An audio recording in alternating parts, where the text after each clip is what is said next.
Joining me now, Jessica Patterson, California GOP chairwoman, and David Carlucci, the former Democratic New York State Senator. Guys, thanks so much for joining us. A Happy New Year to you.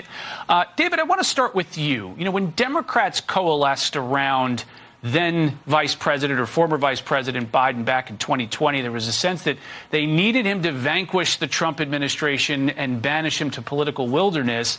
It now seems like it's just an interlude between two Trump terms.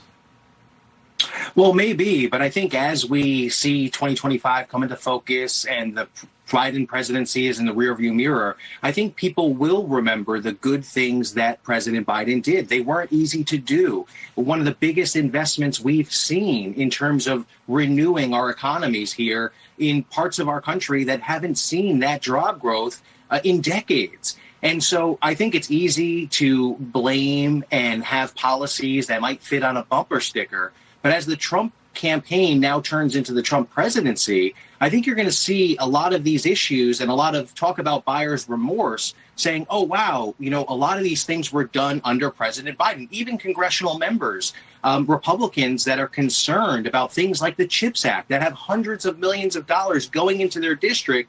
And you have Donald Trump talking about just repealing all of it. And what we'll see of Donald Trump is that he's got to govern with a scalpel and not an axe if he wants to be effective. That's what President Biden did.